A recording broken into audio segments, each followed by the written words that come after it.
Então vamos lá, Mateus 9, eu vou dar continuação àquilo que a gente estava conversando ontem, né?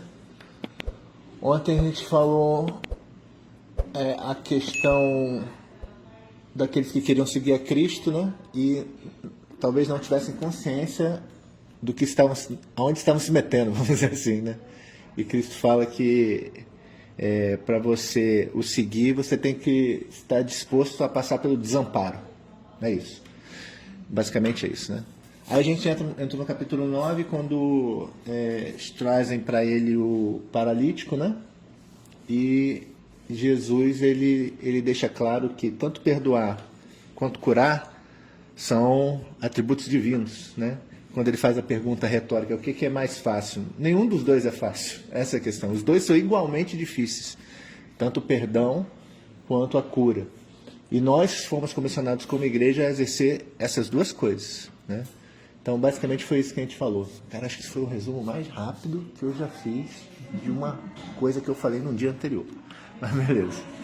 Então, a gente vai continuar agora a partir do verso 10, tá? No meio do caminho aqui ele chama Mateus, né? Mas essa passagem é bem objetiva, né? Ele estava passando, viu Mateus na mesa da coletoria, falou, me segue, e Mateus seguiu, né? É a mesma coisa que eu comentei sobre isso, né? Quando ele chama Pedro, e quando ele chama André, e depois quando ele chama João e chama Tiago, né? Eu comentei sobre isso lá no início do livro de Mateus. Quando ele chama... Quais foram as características? Então vamos aproveitar que eu resumi muito rápido aqui. Então vamos voltar lá ao pensamento. Quando ele chama Pedro e André, qual foi as consequências do chamado e a atitude imediata de Pedro e André? A atitude, aliás, de Pedro e André. Foi ação imediata, né? De imediato largaram o que estavam fazendo e seguiram Cristo. E o largar de imediato de Pedro e André, qual foi o desdobramento? Qual foi a consequência? Tiveram que abandonar a profissão deles naquele momento, que era o quê? Era serem pescadores, a fonte de renda deles. Então, cara, isso corrobora totalmente o que eu falei aqui agora, entendeu? Você tem que estar disposto a estar desamparado. Por quê? Porque a partir do momento que Pedro e André largaram as redes para seguir a Cristo, eles não tinham mais a segurança de, caramba, eu vou ter como me sustentar. Cara, eu vou ter que confiar nesse cara que está me chamando. É fé totalmente depositada em quem? Em Cristo. Caramba, porque às vezes Cristo vai nos chamar a fazer coisas, né, que nos dá essa sensação de insegurança, né? Mas eu percebi, aí é testemunho, a palavra corrobora isso, mas testemunho pessoal. Às vezes em que eu mais estive próximo de Deus foi os momentos que eu mais me senti desamparado, porque Ele me chamou para lugares que só era possível ir pela fé. Só era possível ir pela fé, cara.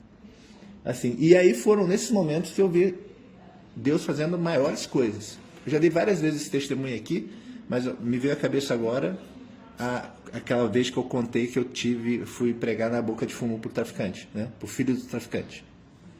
Cara, assim, eu estava no meio da noite, num bairro perigoso, e o cara veio com a escolta armada dele, do tráfico, e falou, vem aqui falar com o meu filho.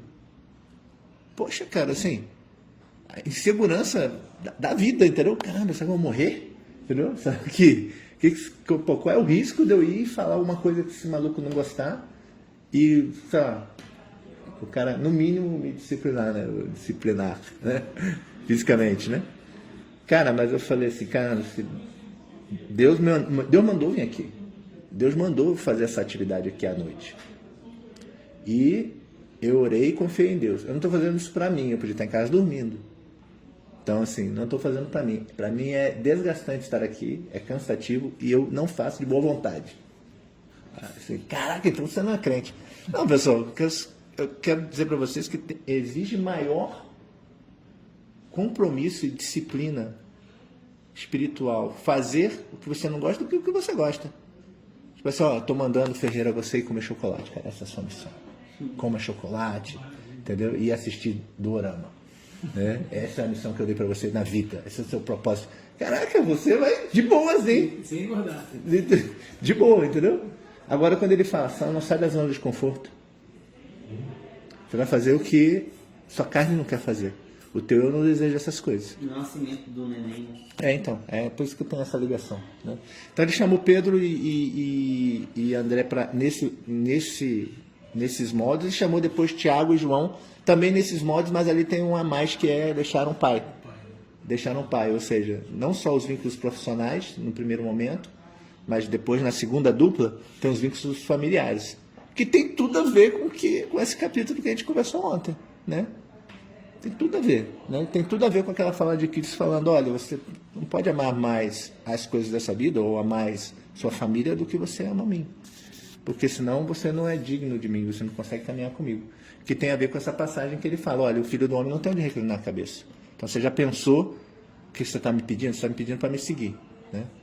E aí foi o meu aviso que eu dei para vocês, eu não sou Jesus, muito pelo contrário, né? Não sou grande porcaria, sou pouca porcaria, você usou, né?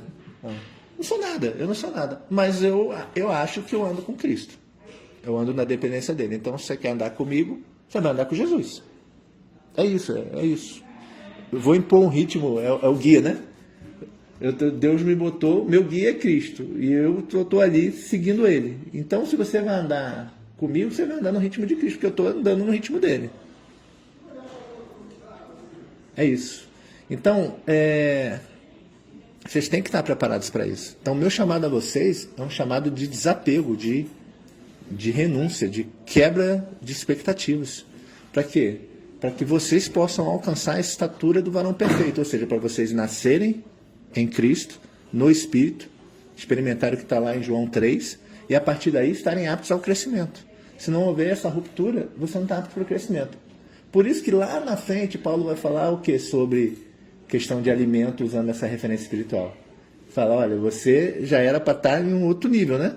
Mas você está comendo o quê? Leitinho, entendeu? Ou seja, tu não cresceu. Você não se comprometeu com o crescimento. Então o crescimento não é unilateral. O crescimento exige comprometimento mútuo, né? O mútuo da parte de Deus são as promessas. E a aliança que ele fez. Ele vai quebrar? Ele não vai quebrar. Porque ele é Deus. Aí qual é a outra parte? É a tua, de fazer parte dessa aliança e se comprometer com ela. O problema é que a gente não se compromete muito. A gente faz planos conforme a nossa vontade, conforme a nossa cabeça. A gente traça metas e disfarça elas. Aí, isso eu não falei ontem, né? A gente às vezes disfarça elas com uma roupagem gospel. Como assim? Não, estou fazendo isso aqui para a glória de Deus. No fundo, não é para a glória de Deus. É porque você queria fazer. Isso aqui eu estou fazendo para Deus.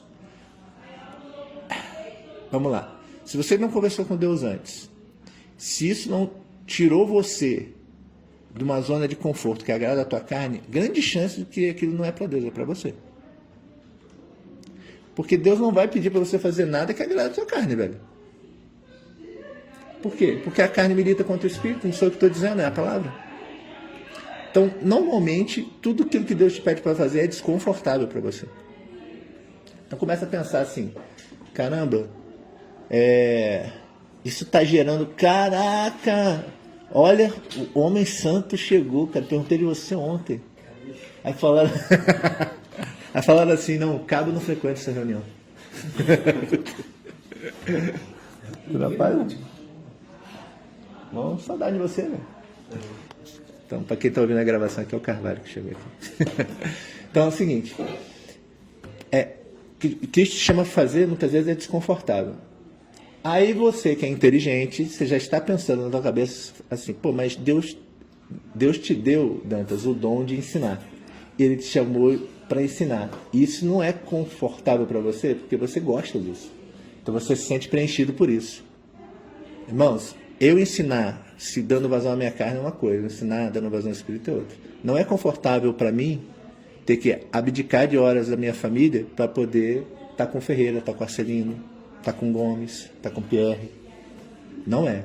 Segundo, não é confortável para mim ter que entrar na vida de vocês para ensiná-los, dando aplicabilidade ao que eu ensino, e permitir que vocês entrem na minha. Não é confortável. Não é confortável eu ter que acordar mais cedo para poder meditar na palavra, para perguntar para Deus o que Ele quer que eu fale agora na hora do almoço. Não é confortável eu estar aqui, sendo que eu poderia estar almoçando nessa hora. Não é confortável, em alguns dias, eu não almoçar. Por quê? Porque eu tenho que jejuar para poder ficar mais sensível com os meus ouvidos, para ouvir melhor a voz de Deus, para poder ensinar. Então, o ministério do ensino, ele não começa no ensinar, ele começa no aprender. E isso não é confortável. Para a carne, não. É satisfatório para o espírito. Então, via de regra, todos os chamados de Deus tiram você da zona de conforto. E isso proporciona crescimento. Então, ok. Então a gente viu esse link lá no capítulo 8 de Mateus. Ele se liga com o início de Mateus. E aqui, ele vai chamar o próprio Mateus, né? E isso aqui também foi desconfortável para Mateus, porque ele era publicano, certo? Cara, a maioria das passagens que são novelizadas, vou chamar assim, na série The Chosen, que tratam de Mateus, elas não estão na Bíblia. Aquilo é uma imaginação, é uma liberdade criativa do autor. Mas elas têm um fundo de verdade em tentar retratar que o cara ele era publicano. E ele começou a andar com Cristo e é aquela coisa, mas com Cristo tinha outros pecadores. Mas, meu irmão, o publicano, o cara podia ter o problema dele lá. Um era adúltero, o outro era ladrão, mas ele olhava o publicano como menor. Por quê? Porque ele era um traidor da raça judaica. Ele era um cara que ajudava o inimigo a levar a nação para a pobreza. E, indiretamente, é igual quando a gente fala, quando o cara desvia a verba pública de hospital, isso implica em morte de gente. Quando ele desvia a merenda, isso implica em morte de criança. Então, o cara ajudava a tirar da boca do judeu para dar para o romano. Tinha gente que morria por causa disso. Então, o nível de comprometimento dele em relação aos olhos dos outros era muito grande. E Jesus fala, anda, vem comigo. Aí o cara tem que sair daquela zona de conforto, de ter um status. Ele tinha um status social. Ele não tinha junto aos judeus, mas ele tinha riqueza, ele tinha segurança, ele tinha conforto. Ele teve que abrir mão de tudo isso. E se arriscar a se relacionar com pessoas que não gostavam dele. Você lembra que eu falei? Não lembro se foi ontem, né? E nem lembro se foi na reunião ou se foi no almoço lá. Que a igreja, ela nos edifica, vamos dizer assim, há uma edificação mútua, não só com as pessoas com quem você tem afinidade, mas também e principalmente com as que você não tem. Eu não preciso gostar de todos vocês que estão sentados aqui na mesa. Eu posso até desgostar de alguns de vocês. Caramba, meu santo não bate naquela frase. Meu santo não bate com a do Arthur. Meu santo não bate com o do Fontes. O do Fontes é fácil não bater, né? Então, meu santo não bate com o cara, entendeu? Mas eu amo ele. Gostar e amar, já falei isso várias vezes. Não é a mesma coisa. Gostar tem a ver com afinidades, tem a ver com personalidade, tem a ver com estilo de viver a vida. Agora, amar é uma decisão consciente de entrega, renúncia e esvaziamento em relação ao próximo. Então, quando isso acontece, né, quando você é chamado a se relacionar na igreja, você vai se relacionar com pessoas que você gosta e você não gosta. Ambas são importantes para o seu crescimento. É onde eu quero chegar. Por quê? Com aquele que você tem afinidade, muitas vezes você vai engajar em um relacionamento de crescimento mútuo. Com o que você não gosta, você vai engajar num relacionamento de crescimento através da negação. Pô, o cara fala o que eu não gosto, eu tenho que aprender a ser tolerante. O cara age da maneira que eu não agiria, eu tenho que aprender a ser paciente. O cara tem um temperamento oposto do meu, eu tenho que aprender a ser temperado. O cara não ouve o que eu falo, eu tenho que aprender a longanimidade. O cara não retribui o que eu ofereço para ele, né? Em igual monta, eu tenho que aprender a bondade. Eu tenho que aprender o amor. Então, perceba que crescimento acontece com que você se relaciona bem e com você não se relaciona. Não é um acidente. Cristo falar, olha, eu quero mover os meios de graça na vida de vocês através do corpo, através da igreja. A igreja é essencial para isso. Não existe cristão desigrejado. Existe o desinstitucionalizado. Ou seja, ele exerce o relacionamento de igreja como um modelo diferente do que a cultura moderna estipulou dizer o que é igreja. Ou seja, tem uma placa, tem um CNPJ, alguns nem isso tem, né? Tem uma placa, tem um templo, tem umas cadeirinhas, tem um púlpito, tem uns instrumentos. Ah, isto é igreja. Não. Tem uma roda, uma árvore e um bando de pessoas se relacionando. Isso é igreja. Se tiver ali liderança, se tiver ali dons, se tiver ali disciplina eclesiástica em todas as suas esferas de apresentação, e aí eu teria que explicar aqui o que é disciplina eclesiástica, mas senão aí já era, vou desviar completamente do que eu estava falando. Mas tendo esses elementos, aquilo ali é uma igreja. Não importa estar embaixo da árvore, não importa estar num templo, não importa estar no espaço. Só que o que é mais importante ali? Deus quer trabalhar através da interação que as pessoas têm. E muitas vezes a igreja moderna, ela impôs uma forma que nega esse relacionamento. Então, o objetivo de Cristo não se cumpre quando você coloca a forma acima do conteúdo, vamos dizer assim. Então, Mateus ele é chamado para isso. E aí a gente vai a partir do verso 10, né? Sucedeu que, estando ele em casa, à mesa, muitos publicanos e pecadores vieram e tomaram lugares com Jesus e seus discípulos. E vendo isto, os fariseus perguntavam aos discípulos, por que come o vosso mestre com publicanos e pecadores? Mas Jesus, ouvindo, disse, os sãos não precisam de médicos, sim os doentes. Ide, porém, aprendeu o que significa misericórdia quero e não holocausto, pois não vim chamar justos, e sim pecadores ao arrependimento. Guardem aqui, não vou comentar isso agora, porque tem a ver com a continuação da conversa. Entendeu? Vieram depois os discípulos de João e lhe perguntaram. Foi na sequência. Primeiro veio um pessoal e falou assim, pô, você come com pecadores? Aí ele fala, não, eu vim para quem precisa, para os doentes. Eu não vim para os sãos. Aí, por que ele emenda? Ele poderia ter parado ali no 12, né? Mas ele emenda uma frasezinha, ele emenda uma puxãozinho de orelha. Ele fala assim, olha, misericórdia. E não o quê? Eu falo assim, misericórdia, não holocausto, não sacrifício, de outras versões, né? O que ele está falando ali? É exatamente o que eu acabei de falar aqui, em relação ao conteúdo versus forma. Então assim, vocês estão preocupados com a forma, vocês estão preocupados com a forma. Mas por que você oferece sacrifício? Qual o objetivo de você sacrificar? Você esqueceu da misericórdia? Esqueceu do cerne do relacionamento que Deus quer que seja construído? E se você está preocupado em como isso se apresenta? Irmãos, eu não estou preocupado, número 1, se tem um templo, se não tem um templo. Se tem instrumentos ou não tem instrumentos. Nem se esses instrumentos são perfeitamente tocados ou não. Eu não estou preocupado com nada disso. E nem estou preocupado se tem 2 pessoas, ou se tem 30, ou se tem 300. 300 eu começo a ficar preocupado, porque eu acho que eu não dou conta. Mas se tem 3 ou 30. Mas se esses 3 estão se relacionando, se permitindo consolar, exortar e edificar mutuamente, isso tem mais aderência ao projeto de Deus para a igreja do que você ter 30 num templo e essas pessoas elas não se relacionarem. Por quê? Porque se não há relacionamento, não há necessidade de esvaziamento, de renúncia, de entrega. E você não é lapidado naquilo que Cristo quer através da igreja. O Luciano Subirá, em uma das pregações dele, ele fala uma coisa interessante, concordo com ele 100%.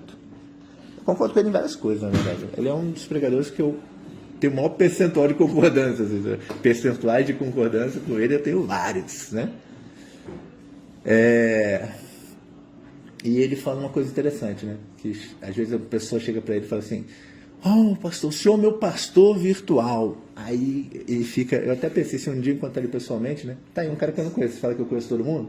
Esse cara eu não conheço, não. Ele não conhece.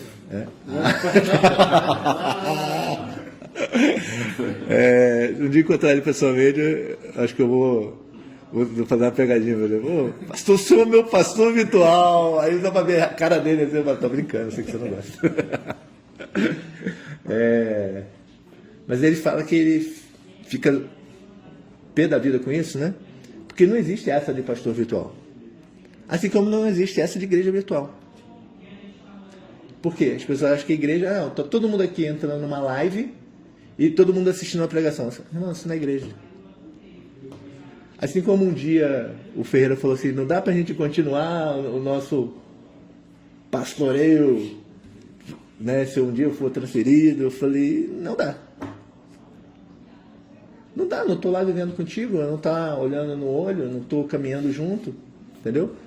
Reuniões esporádicas. Dá para a gente fazer sessões de quê? De estudo bíblico. Mas pastoreio ou discipulado, não dá, velho. Não dá. Esse aqui que está na minha mão, que é o celular, é um bom instrumento para fazer certas coisas, né? Mas ele não é, ele é um complemento a algo que você vive em uma esfera um pouco mais ampla, né? Então, Jesus está falando assim, olha, eu vim para me relacionar e nesse relacionamento edificar a vida das pessoas. Vocês estão preocupados com outra coisa. Vocês estão preocupados em construir uma formalística que vocês acham que agrada a Deus, mas não agrada a Deus. Aí ele continua, né? Mateus continua a narrar, né? Ele fala assim, ó, vieram depois os discípulos de João e perguntaram, por que jejuamos nós e os fariseus e os teus discípulos não jejuam? Então ele colocou os discípulos de João e os fariseus no mesmo patamar. Aí respondeu Jesus, podem acaso estar tristes convidados para o casamento enquanto não está com eles? Dias virão, contudo, em que lhes será tirado o noivo, e nesses dias hão de jejuar. Aqui é o meu foco. Ninguém põe remendo de pano novo em veste velha, o remendo tira parte da veste e fica maior a rotura. Nem se põe vinho novo em odres velhos, do contrário, rompe-se os odres, derrama-se o vinho, e os odres se perdem, mas põe-se vinho novo em odres novos, e ambos se conservam. Raciocine comigo o encadeamento dos fatos, o que estava acontecendo desde o capítulo 8. Aí isso vai desaguar no relacionamento dele com os pecadores, ele explicando para os fariseus porque ele se relacionava com os pecadores, e aí vem os caras de João e fala assim, tá, você não jejua? Ou seja, mas teve uma pergunta antes, pô, por que você entra com esses caras? Entendeu? Não é a pergunta de você não jejua, ela não está isolada ali. E antes de você não jejuar, então vamos lá, você não jejua? Só que antes ele foi questionado, mas você senta com pecadores? Só que antes ele foi questionado de outra coisa. Assim, pô, mas você pode perdoar pecados? Você pode curar o paralítico? Então, são várias sequências, né? E um pouquinho antes disso, ele foi questionado pelo cara lá, posso te seguir? Então, o que ele está mostrando ali ao longo do desencadeamento dessas questões? Flavinho, o que ele está mostrando ali? Que deságua, por que deságua ele falar nesse negócio de pano velho, pano novo, odre velho, odre novo? Eu pensei que o falou de conteúdo e forma, né? Lembra muito natureza e propósito. Natureza e propósito, conteúdo e forma. Aí, ou seja, ao longo de todo esse processo ele está construindo ou maturando ou reforçando uma ideia. Aí quando ele chega aqui, porque parece solto. Não parece solto? Porque o cara pergunta de jejum e no final ele emenda um treco que, caramba, como assim? Ele está dizendo assim, olha, tanto João, quanto os fariseus, quanto os escribas, lembra que foi o escriba que perguntou para ele, posso te seguir? Toda esse grupo de pessoas diversos aqui, todos vocês têm um problema. Todos vocês têm um problema. Vocês estão achando que o que eu vim anunciar para vocês é algo que pode se encaixar no velho estilo de vida de vocês. E na velha maneira de vocês viverem um relacionamento com Deus. Eu vim dizer para vocês que não se encaixa. Não encaixa. A interpretação que vocês ouviram, e não está errado, na maioria das igrejas, dessa passagem, é isso, né? Caramba, você botou o vinho novo no odre velho. O vinho fermenta e ele rompe, né? Ele rompe o odre, né? E o pano novo em túnica velha. Sabe, Arthur? Sabe, Flavinho? Ele rasga. Hã? Por que ele rasga? É porque estão em momentos diferentes tecidos, né? Um tá velho já desfiando e o outro tá novo, forte. Isso. Aí quando você for esticar o braço, por exemplo, ele tá justo. Tu for esticar o braço, acontece o quê? Vai rasgar. Vai rasgar onde? mesmo. No novo? Então, ele vai rasgar ali. É isso. Então, ele não tá no ponto, eles não estão no mesmo ponto. O odre velho com vinho novo, eles não estão no mesmo ponto. Ambos precisam de quê? Capacidade de quê? Conservar. Então, De flexibilidade. de abrir. Isso, exatamente. Ambos precisam dessa flexibilidade. Não dá pra dar um jeitinho. Isso, essa capacidade de serem maleáveis. Botar. Isso, cara, pronto. O que a religião engessada da placa, do templo, do CNPJ, do fariseu, do publicano, dos seguidores de João não tinha? Isso por quê? Porque eles eram o quê? Litúrgicos. Eles estavam com um ritualzinho já programado. Ó, eu faço assim, eu jejuo assim, é 3 vezes por semana, eu vou no templo, eu mato carneiro, e dadadá. Aí Jesus falou assim, pô, se vocês forem assim, você não consegue sentar com quem? Comigo. Com os publicanos e pecadores, velho. Você não consegue, tá contextualizado isso aqui, cara. Tá contextualizado, você não consegue fazer isso. Qual o problema disso para hoje? A gente pegou essa nova forma apresentada por Cristo de se relacionar com Deus e a gente colocou ela dentro do odre velho, velho. A gente pensa que o odre velho é o judaísmo. Não é o judaísmo só. Por quê? Porque ele não estava falando do judaísmo tradicional quando ele se referiu a João, por exemplo. João já estava na pegada do reino. Mas ele ainda era litúrgico. E Cristo ele veio falar assim, não adianta isso aí. Vocês estão preocupados se você jejua ou não jejua. Você está preocupado com as formas como você faz as coisas. E eu estou preocupado com misericórdia. Aí a gente agora, século 21, 2024, a gente está construindo instituições religiosas que falam assim, não, olha só, pega esse odre novo aqui e joga fora. Vamos usar aquele velho lá. Né? Aí a gente ficou olhando lá para trás e falou assim, mas Calvino, ele fez assim. Olha, mas Aquino, ele fez assado. Ah, mas Lutero, não sei o quê. Entendeu? Mas, cara, vamos lá. E Cristo fez como, cara? E Cristo fez o quê? E Cristo agia como? Qual era a postura? Cara, Calvino, Lutero, Spurgeon, Finney, ou bote qualquer evangelista, Wesley, Jonathan Edwards. Pega qualquer qualquer ser humano, todos eles, pecadores, igual a mim, igual a você. Ah, mas ele foi o grande homem de Deus. Você não é porque você não quer. Porque você não se permite ser liderado por Cristo até o ponto em que ele vai usar você no crescimento para cumprir um propósito, um objetivo que ele otorgou para você. Qual a diferença tem desses caras para você? Em termos de essência, nenhum. Filho de Deus, filho de Deus. Pecador, pecador. É isso. Só que vai lá olhar a vida do Jonathan Edwards. Vai lá olhar a vida de John Wesley. Vai lá olhar a vida do John Knox. O cara não estava preocupado, poxa, né? Como é que eu vou construir? É porque naquela época não tinha, mas vamos pegar aqui para a era moderna, né? Poxa, né? Como é que eu melhor vou administrar as minhas mídias sociais para que eu possa alavancar o meu negócio, né, e alcançar o máximo de clientes possíveis. Né? Vamos lá, a pergunta que apareceu. Eu vou gravar isso aqui, vai ficar gravado, e eu vou mandar isso aqui no grupo da Associação Cristã de Cadetes, que eu participo, que é a galera que congregava comigo quando eu estava lá na AF. Eles vão ouvir isso, talvez eles fiquem um pouco zangados, porque eu não falei isso ontem, numa controvérsia que surgiu no grupo lá. Que controvérsia foi? Foi uma brincadeira que eu fiz, na verdade, né?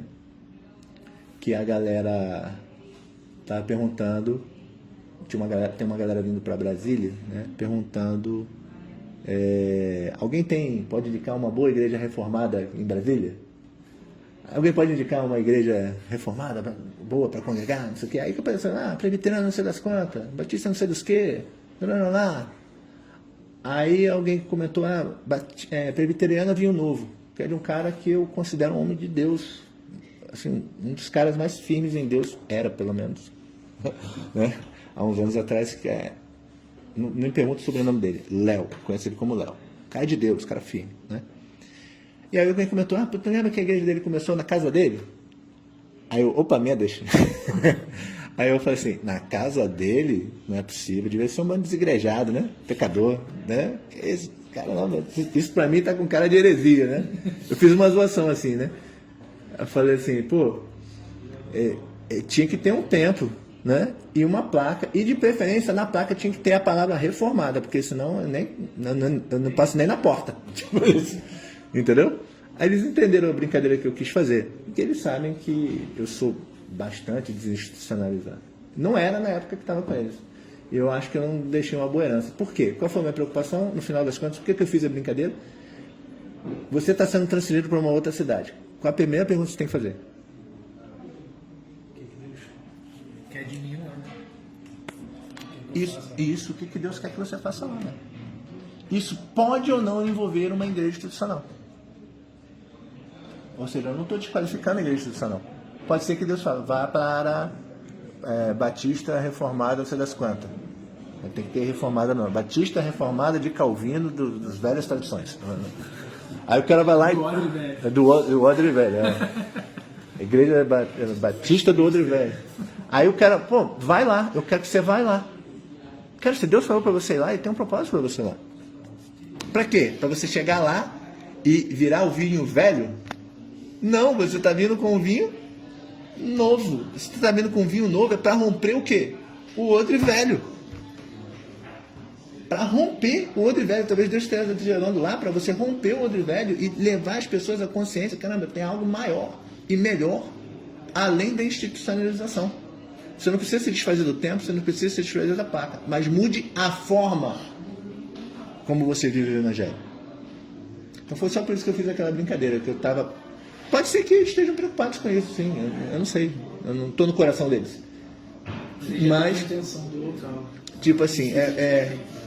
tipo assim, poxa, vou chegar em Brasília, e se Deus falar assim, você não vai para igreja nenhuma, velho? Não, você não vai para igreja nenhuma. Você vai começar a discipular pessoas que começam um núcleo de uma igreja. Por que não pode ser isso? Mas as pessoas querem mais do mesmo, entendeu? Isso é perigoso porque nega a Deus. É estranho falar isso, nega a Deus, né? Mas nega a você, melhor. Nega a você a oportunidade de trabalhar em sinergia com Deus. Está limitando. Sim? Deus. Mas Deus vai deixar de fazer? Não, Deus vai fazer, Ele só não vai usar você. É isso. A oportunidade é sua, você jogou ela fora. Deus quer usar o Pierre para fazer alguma coisa. O Pierre não quer, Deus vira as costas e vai usar você. Eu queria usar o Pierre, mas o Pierre não quis.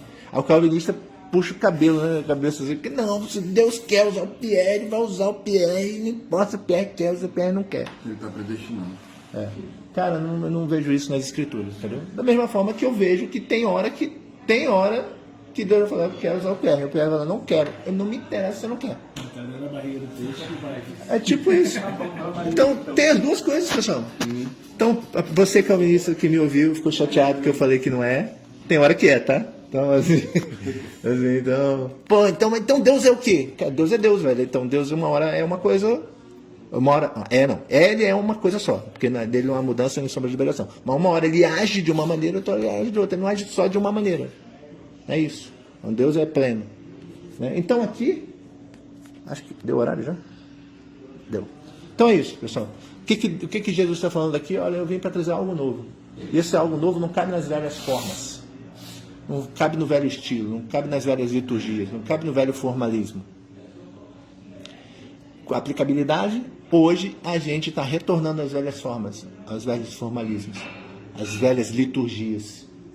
E a gente esqueceu o que é o vinho novo. Ou a gente esqueceu o que é o pano novo. O vinho novo fica melhor, né? Fica mais poético, né? Então a gente esqueceu o que é o vinho novo.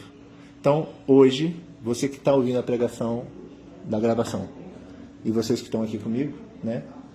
Meditem se vocês estão bebendo do vinho novo ou se vocês estão apegados ao vinho velho e ao odre velho.